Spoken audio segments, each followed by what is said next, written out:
मेरे बाबूजी कहा करते थे कि बेटा कर्ज देने वाला भूल जाएगा लेकिन कर्जा लेने वाला मरते दम तक नहीं भूलता है। मैं एक दिन साइकिल चलाते चलाते एक गांव से गुजर रहा था। एक 15-16 साल की बच्ची सुबह सुबह रोड किनारे ताजे खीरे बेच रही थी। खीरे 1 किलो मैंने उससे लिए, अपने बैग में डाला, 100 का नोट उसकी तरफ बढ़ाया। 30 रुपए उसको काटने थे, 70 मुझे लौटाने थे, लेकिन उसके पास खुल्ले नहीं थे। बहुत प्रयास किया गया अड़ोस पड़ोस से, लेकिन खुल्ले नहीं मिले। डिजिटल पेमेंट के लिए भी मैंने पूछा, लेकिन उसने मना किया, मैं मोबाइल उपयोग नहीं करती हूँ। दुखी होकर के मैंने उससे खीरे लौटाए कि छोड़ो बाद में ले लेंगे।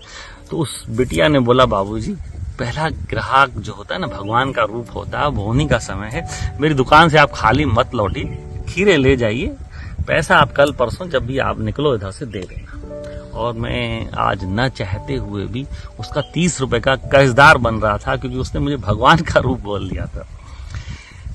जाते जाते उधर से जब वापस होने लगा तो मैंने उसका नाम पूछा। उसने बताया द्रौपदी। मैंने कहा नाम मेरे याद रहेगा, भूलेगा नहीं, मैं जब भी आऊंगा पैसे दे दूंगा।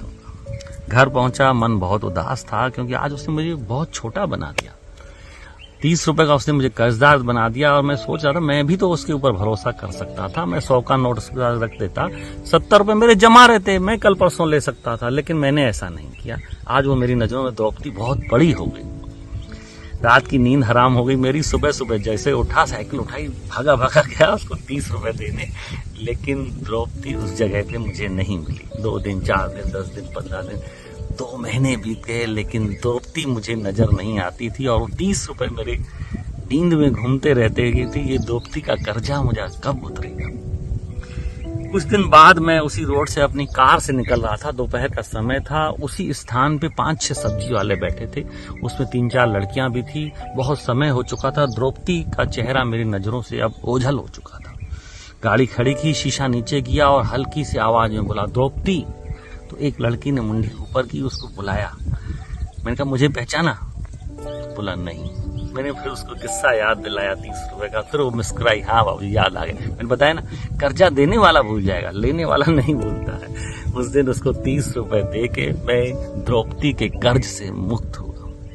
दोस्तों, कर्जा 30 रुपए का हो, 30 लाख का हो या 30 करोड़ का हो, अगर आपके अंदर इच्छा शक्ति है कि इस कर्ज को मुझे चुकाना है, तो परमात्मा आपका भरपूर सहयोग करेगा, भरपूर आशीर्वाद करेगा, आपको उस लायक बना के छोड़ेगा कि आप कर्जा मुक्त हो जाओ। लेकिन आपके अंदर भावना ही नहीं है, नियत ही नहीं है, तो कर्जा 2-4 हजार का हो, 2-4 लाख आप नहीं पटा पाएंगे, क्योंकि आपके पास सोच नहीं है, आपके पास इच्छा शक्ति नहीं, पॉजिटिव ऊर्जा नहीं, तो परमात्मा भी आपको साथ नहीं देगा। और मेरी बाबूजी की बात भी ये सत्य है।